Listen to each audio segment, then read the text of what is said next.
పిల్లలు పేరెంట్స్ మెచ్చిన university సంకల్ Chand Patel university Gujarat. మన రాజకీయంలో నేర ప్రభావం చాలా ఉందన్నమాట వాస్తవం. నేర రాజకీయం నడుస్తుంది. నేరస్తులు రాజకీయంలోకి ప్రవేశిస్తున్నారు. చట్టాలను ఉల్లంఘించే వాళ్ళే శాసన నిర్మాతలు అవుతున్నారు అన్నది వాస్తవం. 26 ఏళ్ల క్రితం 1999లో లోక్సత్తా ఉద్యమం.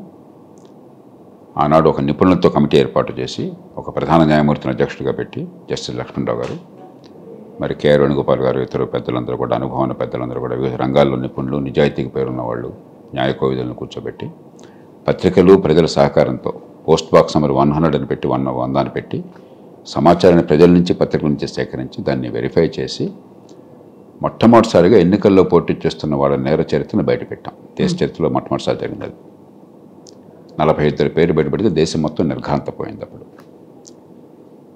అక్కడి నుంచి మరి కొందరు మిత్రులు సుప్రీంకోర్టు దాకా వెళ్ళి అసలు మేము కష్టపడాల్సిన అవసరం ఏముంది, అభ్యర్థుల నుంచే నేర చరిత్ర ఉంటే వివరాలు బయటపడే ఏర్పాటు ఉండాలని చెప్పని చేస్తే సుప్రీంకోర్టు ఒప్పుకున్నది. ఒప్పుకున్నాక మళ్ళీ నేను ఉద్యమానికి నాయకత్వం వహించి ఒకవేళ కనుక ఎఫిడవిట్ ద్వారా ఆ నేర చరిత్ర వివరాలు ప్రకటించకపోయినట్టయితే వాళ్ళ నామినేషన్ రద్దు కావాలని చెప్పి వాదిస్తే దాన్ని ఒప్పుకున్నారు. అది కూడా జరిగింది. అప్పటి నుంచి మనకు నేర చరిత్ర వివరాలు వస్తున్నాయి కనీసం. కాబట్టి నేర చరిత్ర ఉందన్న విషయం అనుమానం లేదు. కాకపోతే అతిశయోక్తి ఉన్నది. ఇప్పుడు 40-45% దాకా నేర చరిత్రలు ఉన్నారు చట్టసభలో ఉన్నది వాస్తవం కాదు. ఏదో కేసు ఉంటే అది నేర చరిత్ర కాదు. ఇప్పుడు మీరు ఏదో ఒక ప్రొటెస్ట్ నిరసన తెలిపారు, ఉద్యమంలో పాల్పంచుకున్నారు, మీ మీద కేసు పెడతారు, అవన్నీ నేర చరిత్ర లెక్క. నిజమైన నేర చరిత్ర బహుశా 10-15% మంది ఎన్నికైన వాళ్ళకు నేర చరిత్ర ఉన్నమాట వాస్తవం. కాబట్టి ఏదో ఒకటి చేయాలి. మన చట్టం ఏం చెప్తోంది, కొన్ని నిర్దిష్టమైనటువంటి నేరాలను నిర్దేశించి దీనికి శిక్ష పడితే అనర్హులు, అసలు ఎన్నిక కావడానికి అనర్హులు పెట్టారు. కాబట్టి ఎన్నికల్లో పోటీ చేసే అవకాశం లేదు, లేకపోతే ఎప్పుడే పదవిలో ఉంటే పదవి పోతుందని చెప్పాను. అలాగే మిగతా అన్ని నేరాలకి 2 సంవత్సరాల పాటు కనుక జైలు శిక్ష పడినట్టయితే అప్పుడు అనర్హత వస్తుందని చెప్పన్నారు. కానీ ప్రాబ్లం ఏంటి, సమస్య ఏమిటి, మన దేశంలో కోర్టులో న్యాయం దొరకడం దుర్లభం. ప్రపంచంలో చాలా దేశాల్లో 100 కేసులు కనుక క్రిమినల్ కేసులు ఉన్నట్టయితే ప్రాసిక్యూషన్ చేస్తే దాదాపు 90 మందికి శిక్ష పడుతుంది. భారతదేశంలో వాడు అమాయకుడు అయ్యుండి, భేదవాడు అయ్యుండి, వాడిని కొట్టో లేకపోతే భయపెట్టో వాడితోనే నేను నేరం చేశానని అంగీకారం, ఆ కన్ఫెషన్ తీసుకోకపోతే 100కి 10 మందికి కూడా శిక్ష పట్టడం లేదు మన దేశంలో. ఆ పడే శిక్ష కూడా 10 ఏళ్ళు, 15 ఏళ్ళు, 20 ఏళ్ళు. రాజీవ్ గాంధీ లాంటి మహానాయకుడు, ఒక మాజీ ప్రధానమంత్రి, దేశంలో ఒక అతిపెద్ద పార్టీ, ఆనాడు ఆ పెద్ద పార్టీకి అగ్రనాయకుడు, ఆయన్ని టెర్రరిస్టులు దారుణంగా చంపేస్తే నిన్ననే మనం ఆయన వర్ధంతి జరుపుకున్నాం. దారుణంగా చంపేస్తే ఆ చంపిన వాళ్ళకి శిక్ష ఖరారు కావడానికి 18 ఏళ్ళు పట్టింది. 1991లో ఆయన చంపేస్తే 2009 దాకా ఆ శిక్షలు ఖరారు కాలేదు. ఇక మామూలు కేసుల్లో న్యాయం దొరికే అవకాశం ఎక్కువ దేశంలో. కాబట్టి అది పనిచేయడం లేదు. ఉన్న కొద్దికి ఏమైంది, బరి తెగించిపోవటం ఎక్కువైంది. లాలూ యాదవ్ గారి మీద కేసులుంటే ఆ ఫార్డర్ స్కామ్లో కోర్టులో నేరారోపణ జరగగానే ఆయన రాజీనామా చేశాడు. సరే భార్యను పెట్టాడు, కానీ రాజ్యాంగబద్ధంగా అది రాజకీయంగా మంచిదా కాదా, లేదా నైతికంగా మంచిదా కాదా పక్కన పెడతాం. రాజ్యాంగబద్ధంగా కాదనలేం. శాసనసభ్యులు ఎన్నుకుంటే ముఖ్యమంత్రి ఎవరైనా కావచ్చు, కానీ ఆయన పదవి నుంచి తప్పుకున్నాడు. ఇవాళ ఏమైంది, ముఖ్యమంత్రి పదవిలో మంత్రి పదవిలో ఉండి కూడా అరెస్ట్ అయితే నేను జైల్లో ఉండి కూడా పదవిలో ఉంటాను, పరిపాలన కొనసాగిస్తున్నా బొడ్డు అని రొమ్ము విరుచు తిరుగుతున్నారు. కాబట్టి ఇది ఒక చిన్న ప్రయత్నం. కనీసం జైల్లో ఉంటే మంత్రిగా ఉండటం ఏమిటి బాగోలేదని చెప్పనేది చాలా చిన్న విషయం. దీనివల్ల పెద్ద అద్భుతాలు జరగవు. కాబట్టి ఆ సంకల్పాన్ని మనం ఆహ్వానించాలి. అయితే 2 చిక్కులు ఉన్నాయి. ఒకటి, నిజంగా పరపతి పలుకుబడి ఉన్న వాళ్ళకి జైల్లో వెళ్ళే అవకాశం చాలా తక్కువ. అసలు కోర్టులు చాలా సందర్భాలు మీకు డబ్బును మంచి లాయర్ ఉన్నట్టయితే యాంటిసిపేటరీ బెయిల్ ఇచ్చేస్తున్నాయి. ప్రభుత్వంలో పనిచేసే అధికారులకి, ఉద్యోగులకి 48 గంటల పాటు అరెస్ట్ అయితే వెంటనే సస్పెండ్ అయినట్లు లెక్క. సస్పెండ్ చేస్తారు, డిస్మిస్ అయిపోతారు ఇమ్మీడియట్గా వాళ్ళు. కాబట్టి ఈ 30 రోజులు అని చెప్పనేది అది ఊరికే చూడడానికి బాగుంది, కానీ పెద్ద ఫలితం వచ్చేది కనిపించట్లేదు. దీనికి బదులు నిజంగా చిత్తశుద్ధి ఉన్నట్టయితే, నేరారోపణ జరిగినట్టయితే ప్రజాప్రాతినిధ్య చట్టంలో, రిప్రజెంటేషన్ ఆఫ్ పీపుల్ యాక్ట్లో అనర్హతకి వేటుబడేటువంటి చట్టాలు కొన్ని చెప్పారు కదా. ఈ చట్టం కింద శిక్ష పడినట్టయితే అని చెప్పని పెట్టారు కదా. అలాంటి కేసులన్నింటిలో కూడా నేరారోపణ జరిగితే ఎమ్మెల్యే ఎంపీగా పదవి పోదు, ఎందుకంటే అది మనం చట్టంలో పెట్టుకోవాలి. నేరారోపణ జరిగితే శిక్ష పడితేనే అని చెప్పాను. నేరారోపణ జరిగితే కనీసం ఎగ్జిక్యూటివ్ పదవులు, ఈ మంత్రి పదవులు ఉండవని చెప్పనేది పెట్టామనుకోండి, అప్పుడు చాలా సులభం అవుతుంది. ఇప్పుడు ఇది జరిగే పని కాదు. దానిలో కొందరు ఇంకో వాదనలు ఏమనెత్తారు. అర్ణవ్ కుమార్ కేసు, ఇతర కేసుల్లో సుప్రీంకోర్టు ఏం చెప్పింది, 7 ఏళ్ల శిక్ష పడే అవకాశం ఉంటే అలాంటి నేరాలకు మాత్రం అరెస్ట్ చేయండి, లేకపోతే అరెస్ట్ చేయొద్దు అని అన్నారు. ఈ గందరగోళాల మధ్య ఇది జరగదు. ఏదో అద్భుతం చేసినట్టు కనిపిస్తుంది కానీ ఫలితం రాదు. దాని బదులు ఈ ప్రజాప్రతినిధి చట్టంలో ఉన్నటువంటి నేరాలన్నీ ఉన్నాయి, అనర్హతకు సంబంధించిన నేరాలు. ఆ నేరాలకు కానీ నేరారోపణ జరిగినట్టయితే ఆ నేరారోపణ జరగగానే మంత్రి పదవి అర్హుడు కాదు. మళ్ళీ దాని నుంచి ఆ కోర్టు ఈ నేరం లేదు, నిర్దోషం తీర్పిస్తే మళ్ళీ మంత్రి పదవికి రావచ్చు. ఎమ్మెల్యే ఎంపీగా కొనసాగండి శిక్ష పడేదాకా, అలా పెట్టండి. అయితే ఒక అభ్యంతరం వస్తుంది, మరి ప్రభుత్వాలు, అధికారంలో ఉన్న ప్రభుత్వాలు మా మీద అన్యాయంగా కేసులు బనాయిస్తాయేమో అని చెప్పని. నేరారోపణ చేసేది న్యాయమూర్తి. కాబట్టి న్యాయమూర్తి యథాలాపంగా చేయకుండా కొంచెం మనసు పెట్టి చేసేట ఏర్పాటు చేయాలి.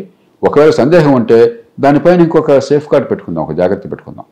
ముఖ్యంగా మంత్రుల కేసుల్లో నేరారోపణ జరిగితే ఈ నేరారోపణ సరైనదా కాదు హైకోర్టు వెంటనే ఒక వారం రోజుల్లో తేల్చే విషయం ఏర్పాటు చేసామనుకోండి, అప్పుడు ఈ రాజకీయ ఇబ్బంది ఉండదు. కానీ ఇంత మాత్రం చేత నేర చరిత్ర పోదు. ఇదొక సంకేతం. మరీ కోర్టులో కేసులు ఎదుర్కొండి అరెస్ట్ అవుతున్న వాళ్ళు మంత్రులుగా కొనసాగటం ఏమిటి అని చెప్పి అన్నదానికి ఒక చిన్నదానికి సమాధానం తప్ప దీనివల్ల నేర చరిత్ర పోదు. ఇది పోవాలంటే రాజకీయాన్ని సమూలంగా మార్చాలి. అది మార్చకుండా దీనివల్ల అద్భుతం చేశామని అనుకుంటే ఆ మాట చెప్తున్న వాళ్ళు వాస్తవం కాదు. దీనివల్ల ఏదో చాలా ఉపద్రవం జరుగుతుందని చెప్పంటే ఆ మాట చెప్తున్న వాళ్ళు వాస్తవం కాదు. ఇద్దరు రాజకీయంగా ఒకరి మీద ఒకరు అరుచుకుంటున్నారు అంతే. రాజకీయాల్ని సమూలంగా మార్చాలి అనేది చాలా చిన్న మాట కాదు సార్, చాలా పెద్ద టఫ్ టాస్క్ లాగా ఉంటుంది. ఇప్పుడు ప్రతి చోట రాజకీయాలు ఉన్న తర్వాత ఏళ్ల తరబడి మనం అదే రాజకీయాల్ని ఫాలో అవుతూ అవే చూస్తూ వచ్చిన తర్వాత ఈజీ అంటారా సార్? ఈజీ కాదు, కానీ అవసరమా కాదా? ఇప్పుడు దేశంలో ఒక పక్కనేమో ఆర్థికంగా పెరుగుతున్నాం, సాంకేతికంగా పెరుగుతున్నాం. మన గతంలో లేనటువంటి అవకాశాలు సాంకేతిక విజ్ఞానం వల్ల, టెక్నాలజీ పెరగడం చేత వస్తున్నాయి. ఒకడు ఫోన్లు ఉండేవి కాదు, కరెంట్ ఉండేది కాదు, కార్లు ఉండేవి కాదు, మోటార్ సైకిళ్ళు ఉండేవి కాదు, స్కూటర్లు ఉండేవి కాదు. ఇవన్నీ మనకు ఉన్న కొద్దిగా అందుబాటులోకి వస్తున్నాయి. కాబట్టి టెక్నాలజీ, ఆర్థిక ప్రగతి ఓ పక్క వెళుతుంది దేశాన్ని, రాజకీయం మరో పక్కకు లాగుతుంది. నేను ఆశావాదిని. ఈ దేశంలో ఎప్పుడు కూడా మంచి జరుగుతుంది చూసి దాని గురించి అబ్బురపడేవాడిని, ప్రజలకు కూడా నిరుత్సాహపడదని చెప్పేవాడిని. కాబట్టి ఆర్థిక ప్రగతి, సాంకేతిక విజ్ఞానం, మన అవసరాలు తీరటము, మనకు సేవలు అందటం విషయంలో చాలా విషయాల్లో మెరుగుపడుతున్నాం. కానీ రాజకీయం, పరిపాలనలో చాలా విషయాలు నాశనం అవుతున్నాం. ఆనాడు నేను లోక్సత్తా ఉద్యమాన్ని ప్రారంభించినప్పుడు ₹1,00,00,000 ఖర్చు అవుతుంది ఆంధ్రప్రదేశ్లో ఎలక్షన్కి ఒక్కొక్క ఎమ్మెల్యేకి అని చెప్పంటే దేశంలో చాలామంది ఈయన కొంచెం ఎక్కువ చెప్తున్నాడు అనుకునేవాళ్ళు. ఆ ₹1,00,00,000 ఇతర రాష్ట్రాల్లో ఊహించడం కూడా సాధ్యం కాదు అప్పటికే. ఈవేళ నేను 10 కోట్లు అవుతుందంటే మీరు నవ్వుతారు, ఏం మాట్లాడుతున్నారని మీకేం తెలియదు, పాతకాల వాళ్ళు మీరు అంతాను. ఖర్చు కావచ్చు, పదవి నా సొంత హక్కు, నా జన్మ హక్కు, కాబట్టి నా పదవినట్టు తీసేస్తామని చెప్పినటువంటి ధోరణి కావచ్చు. ప్రజాస్వామ్య దేశంలో పదవులు పొందడం అనేది ఎవరికి హక్కు కాదు, అది ప్రాథమిక హక్కు కానే కాదు. చాలామంది కోర్టులు కూడా గందరగోళం గురవుతున్నాయి. మంత్రి పదవి ఉండటం వాడి హక్కు అనుకుంటున్నారు, కాదు.